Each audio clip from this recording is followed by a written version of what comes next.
Halo sahabat semua, semoga dalam kondisi sehat walafiat dan bahagia selalu. Berjumpa kembali dengan kami Jejak Pembelajar.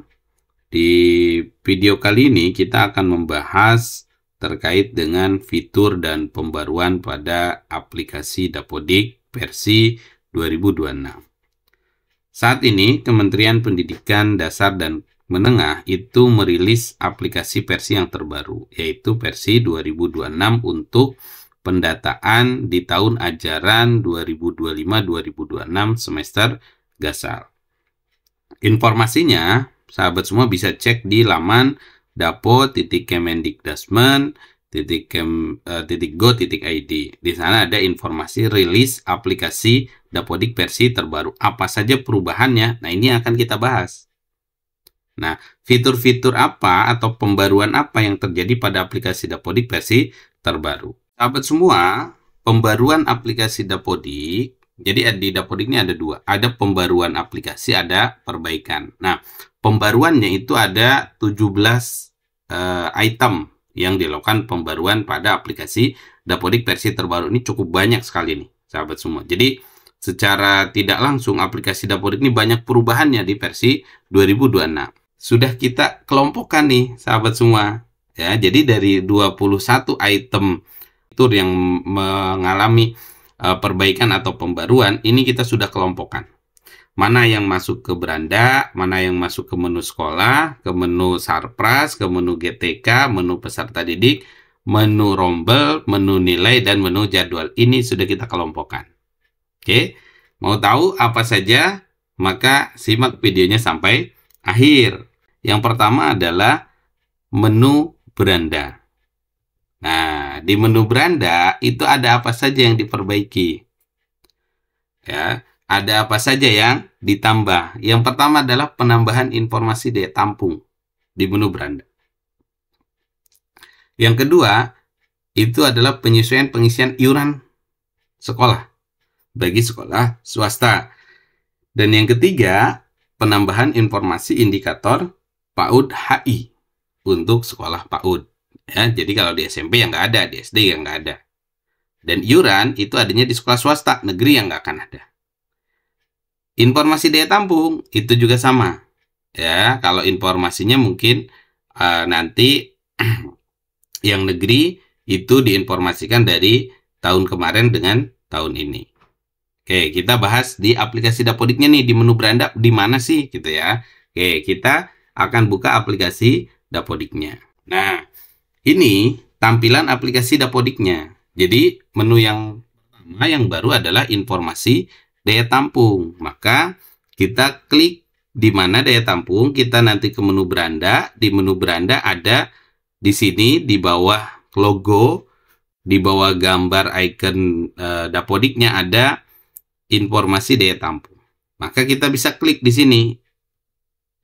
Nah, ini yang pertama, menginformasikan informasi daya tampung bahwa sesuai dengan usulan kuota SPMB-nya untuk kelas 7 itu rombel maksimalnya 7, jumlah siswa per rombelnya 32.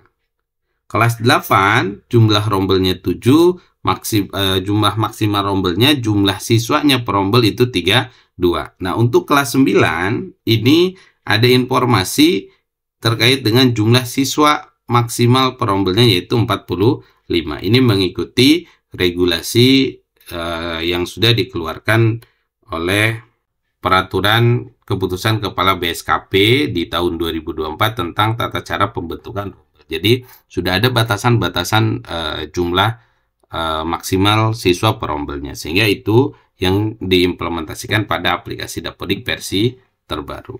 Pembaruan selanjutnya itu adalah terkait dengan iuran peserta didik yang dipindah dari menu sekolah ke menu beranda. Tadinya untuk iuran itu kan ada di menu sekolah, di sini di data pelengkap nih ada menu iuran bagi satuan pendidikan swasta yang memungut iuran. Nah, ini dipindah ke menu beranda di versi 2026. Di sini ada di samping instrumen KPK ada iuran peserta didik. Kita klik iuran peserta didik, lalu kita isi apakah ada iuran atau tidak. Kalau tidak, diklik tidak. Kalau ya, ya tinggal isi. Diklik ya, nanti muncul isiannya. Ini kelipatannya adalah kelipatan 500. Harus kelipatan 500. 1000, 500, 1000, 1500, 2000. Itu kelipatannya. Lalu kalau sudah selesai, kita klik tombol simpan. Oke, yang selanjutnya perubahannya adalah penambahan indikator indikator HI. Ini untuk PAUD. Kalau selain PAUD ini nggak akan ada. Nah, ini kita klik. Nah, ini indikator 1 sampai dengan 8. Informasinya apa? Di mana isiannya itu sudah ada informasinya. Ini tidak kita bahas hari ini karena akan dibahas terpisah. Oke, hanya menampilkan bahwa ini yang menjadi perubahan di menu beranda. Baik, ternyata di menu sekolah ada penambahan validasi pengisian dan penyajian informasi 8 indikator PAUD HI. Lalu, penyesuaian isian data rinci PAUD menjadi data periodik bersemester. Kita buka aplikasi Dapodiknya. Di sini kita klik menu sekolah. Tadi, perubahan di menu sekolah itu adalah terkait dengan indikator validasi indikator PAUD HI. Nah, ini salah satu contohnya, ini ada tanda bintangnya, berarti wajib akan terkena validasi jika tidak diisi. Contoh seperti apa? Kita klik validasi lokal. Nah, ini data rinci PAUD, data periodiknya menjadi invalid ketika tidak diisi. Kita lihat. Penyesuaian isian data rinci PAUD menjadi data periodik, dari periodik menjadi semester. Maka ini menjadi isiannya per semester. Nanti semester ini diisi, maka semester depan harus diisi lagi. Ya, tidak satu kali ngisi terus ada, karena khawatirnya di semester depan itu ada perubahan. Ya, itu menu sekolah. Jadi menu beranda, menu sekolah. Nah, yang ketiga, menu Sarpras. Ini tidak ada perubahan di menu Sarpras, sehingga kita langsung ke menu GTK. Untuk pendidik dan tenaga kependidikan, ini ada beberapa penambahan dan perbaikan. Tapi ini penambahan semua. Yang pertama ada penambahan referensi orang asli Papua di tabel kesejahteraan GTK. Yang kedua, ada penambahan validasi guru yang tidak memiliki jabatan GTK. Dan yang ketiga, penambahan referensi tugas tambahan sesuai dengan Permendikdasmen nomor 11 tahun 2025 dan validasinya. Kita cek di aplikasi Dapodiknya, kita pilih menu guru, kita akan mengecek tugas tambahan terlebih dahulu. Kenapa? Karena untuk yang kesejahteraan itu kita harus masuk ke akun guru itu sendiri nanti ya. Oke, kita klik yang tugas tambahan, kita pilih di sini tugas tambahan, kita klik tambah, lalu nanti kita pilih jabatan PTK-nya. Nah, ini sudah muncul nih banyak tugas tambahan yang nanti bisa dipilih. Nah, ini ada anggota tim TPPK, BKK untuk SMK, begitu. Ini tugas tambahan ekuivalensi, ada fasilitator, ada guru piket, ada guru wali, ada kepala bengkel, kepala lab. Nah, ini tugas tambahan yang ekuivalensi dan tugas tambahan kepala, begitu ya, tugas tambahan yang wajib. Tapi kalau Capsek tidak bisa di sini. Capsek nanti koordinasi dengan aplikasi KSPS karena di sana menambahkannya. Jangan lupa koordinasi dengan admin Dapodik ya, supaya nanti bisa berkoordinasi. Nah, ini ada LSP P1. Nah, ini penambahan referensi untuk tugas tambahan, tapi ini tidak saya bahas sekarang ya, karena nanti akan kita bahas secara terpisah ya. Untuk yang tugas tambahan ini hanya menampilkan bahwa di menu guru itu ada perubahannya. Lalu yang selanjutnya kita akan menampilkan untuk yang guru, begitu ya, yang orang asli Papua, di mana penambahannya, begitu ya. Ini kita contohkan. Lalu kita klik menu guru, menu GTK, kita pilih gurunya. Nah, ini kita klik ubah. Nah, di menu kesejahteraan, di sini kita klik menu kesejahteraannya, ini sudah tampil. Kita klik tambah, kita di sini ada pilihan orang asli Papua. Ini bagi teman-teman, bagi sahabat semua yang sekolah di wilayah Papua, Papua Barat, Papua Barat Daya, Papua Tengah, Papua Selatan, gitu ya, Papua Pegunungan. Nah, ini ada penambahan referensi.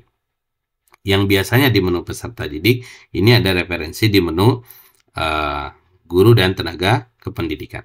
Oke, kita itu untuk yang menu guru. Yang selanjutnya itu terkait dengan menu peserta didik. Pada menu peserta didik ini cukup banyak juga yang mengalami pembaruan.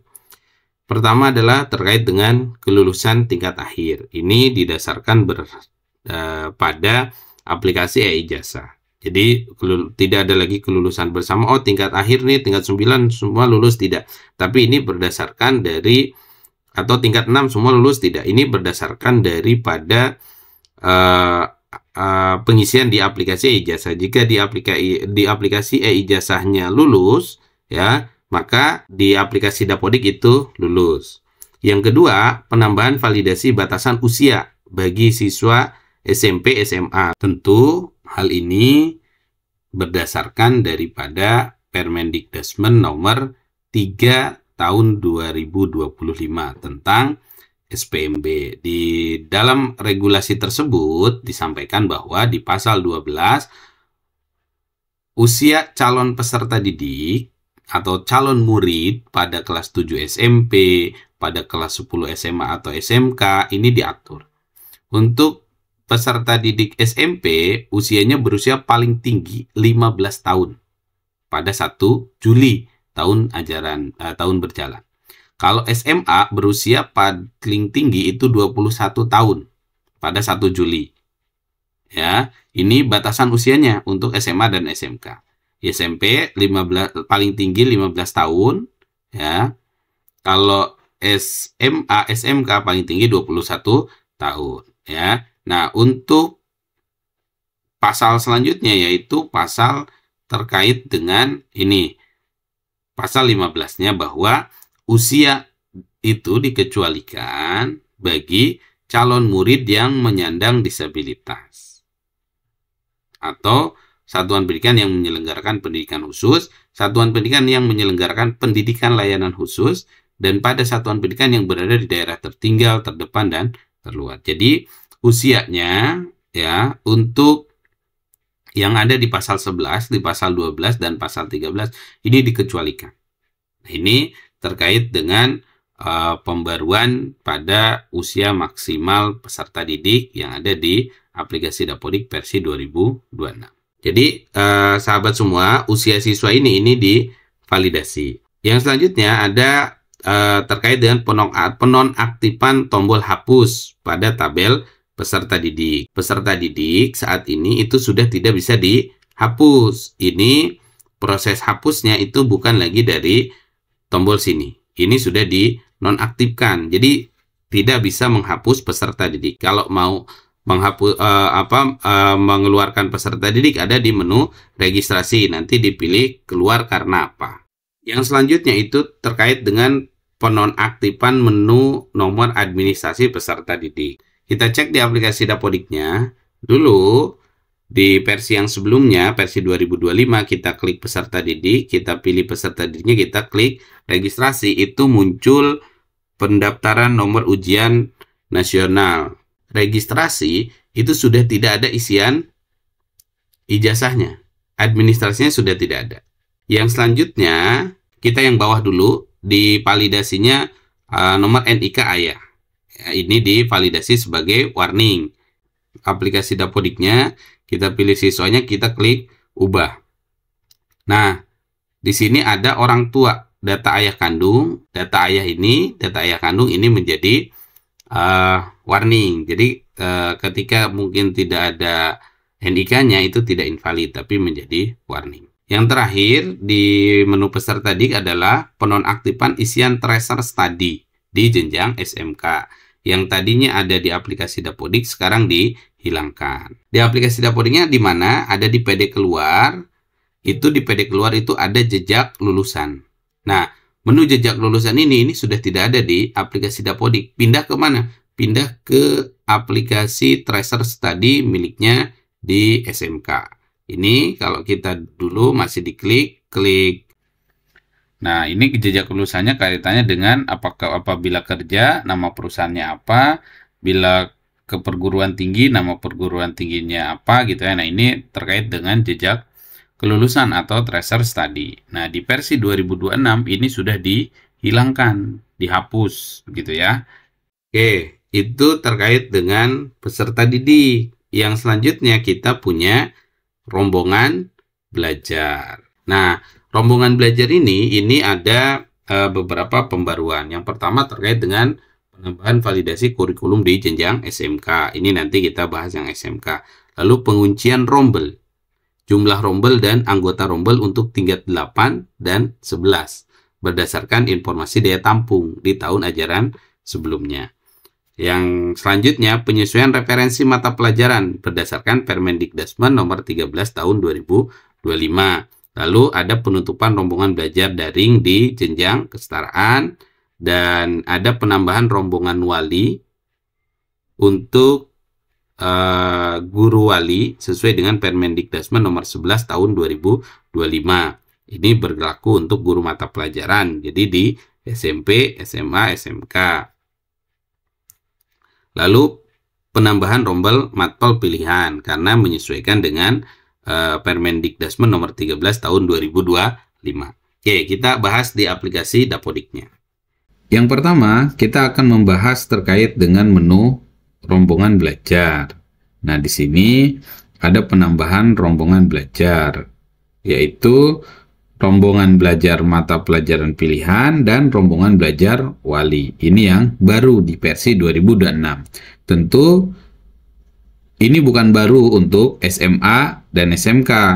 Karena apa? Matpel pilihan ini sudah ada. Tapi kalau rombel wali ini baru bagi SMP, SMA, SMK.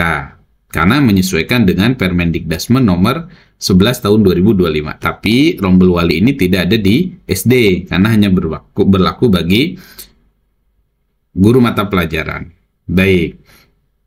Nah, kita bahas matpel pilihan terlebih dahulu. Nah, rombongan belajar matpel pilihan atau mata pelajaran pilihan ini tentu mengakomodir terkait dengan Permendikdasmen nomor 13 tahun 2025. Yang dimana bahwa di aturan tersebut itu ada mata pelajaran pilihan. Ini mulai dari SD ya, di SD di kelas 5 itu ada mata pelajaran pilihan. Ya, yang baru yaitu pembelajaran ataupun mata pelajaran coding dan kecerdasan artifisial. Nah, ini yang baru. Sehingga di versi 2026 ini dibuatkan rombongan belajar baru, yaitu mata pelajaran pilihan. Kita klik, lalu kita klik tombol tambah, kita pilih tingkatnya kelas 7, kurikulumnya sesuai dengan kurikulum satuan pendidikannya, kurikulum SMP Merdeka. Nama rombelnya contoh coding, wali kelasnya nanti dipilih saja, ruangannya di ruang 7 contoh. Lalu kita klik tombol simpan di sini. Nah, ini berhasil membuat rombongan belajar mata pelajaran pilihan. Tapi jangan lupa ini kita harus memasukkan proses pembelajarannya. Di sini ada pembelajarannya. Sebelum itu harusnya kita masukkan anggota rombelnya. Ini salah satu contohnya, kita akan memasukkan anggota rombel di drag ke sini. Nah, ini maka sudah punya anggota rombongan belajar.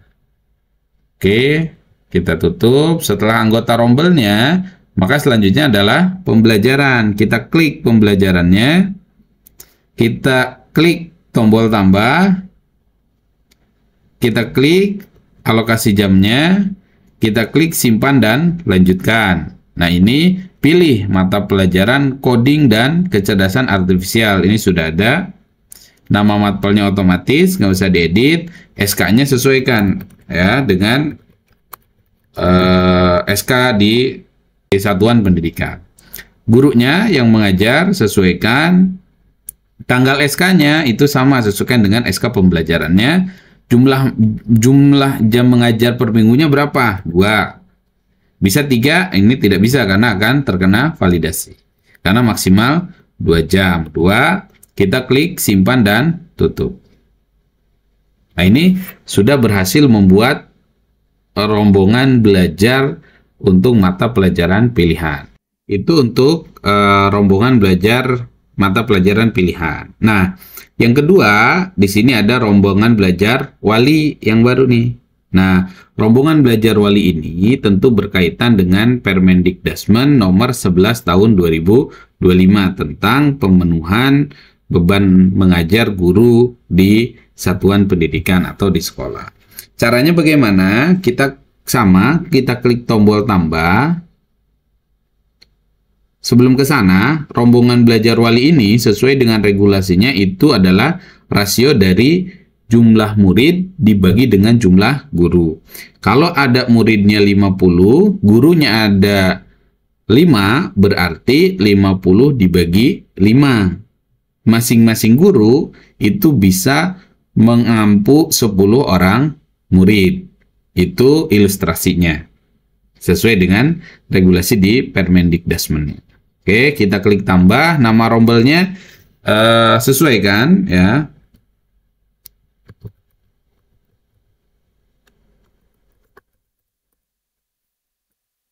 Ini nama walinya siapa? Kita pilih ruangannya. Ruangan 1, kita klik tombol simpan. Ini sudah jadi nih. Nah, untuk rombel wali itu tidak ada pembelajarannya. Hampir sama sebetulnya dengan rombel ekskul. Cuma bedanya kalau ekskul kita harus tambah dulu di menu sekolah. Kalau wali tidak perlu. Nah, tapi ini harus punya anggota rombel. Kita pilih rombelnya, kita pilih anggota rombel.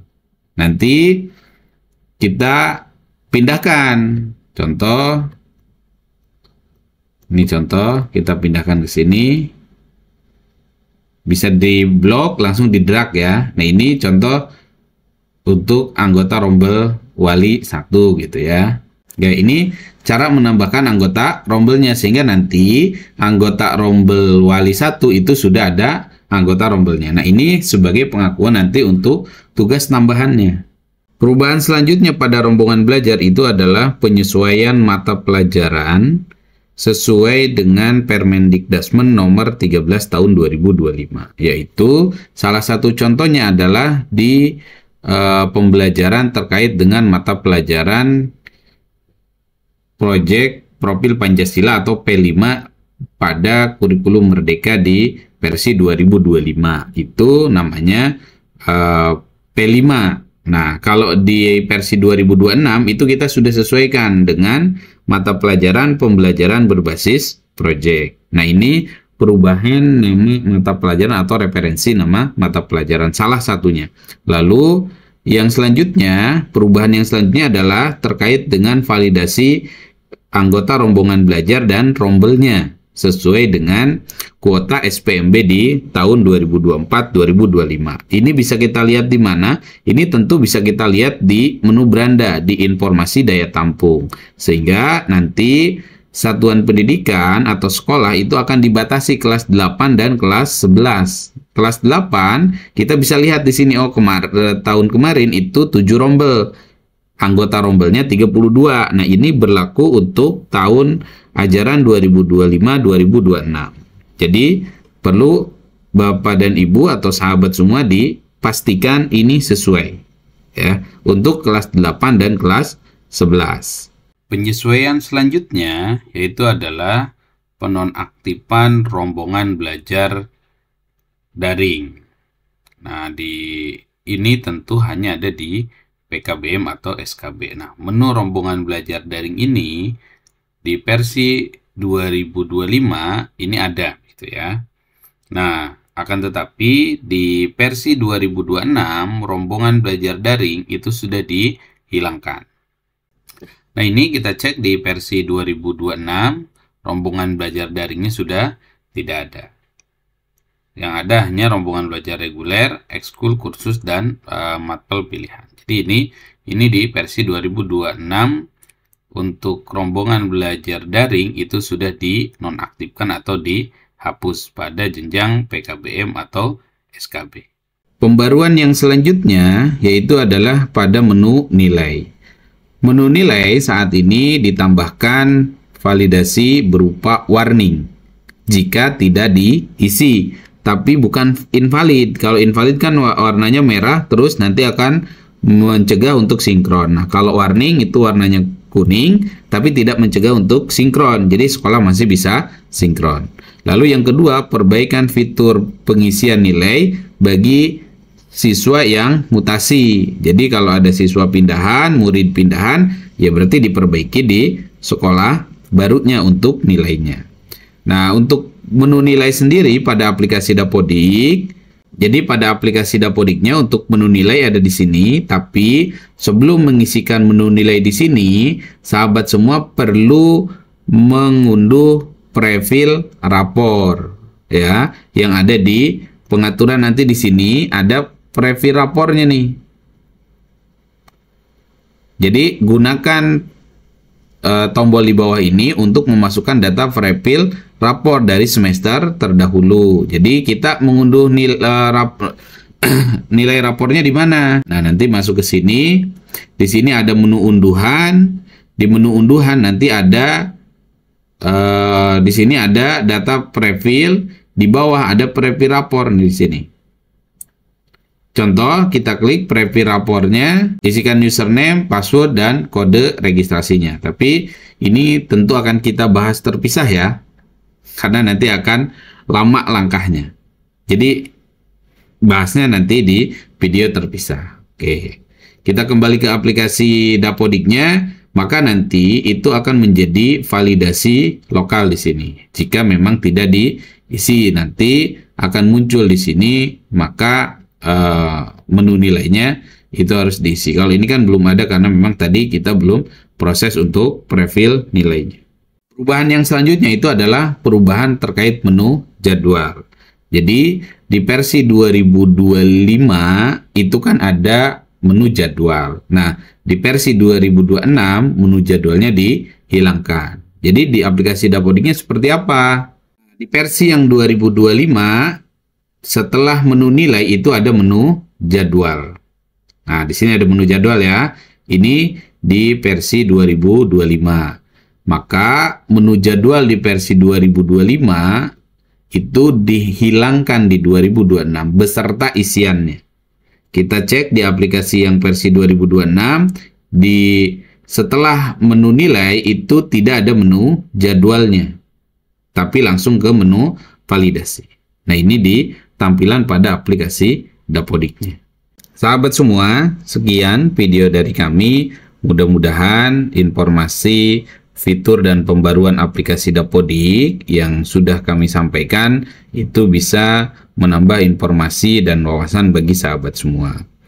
Terima kasih sudah menyaksikan video kami. Jangan lupa untuk like, komen, dan subscribe channel ini, dan nantikan video-video selanjutnya terkait dengan fitur apa saja yang terbaru pada aplikasi Dapodik. Sekali lagi, terima kasih sudah menyaksikan video kami.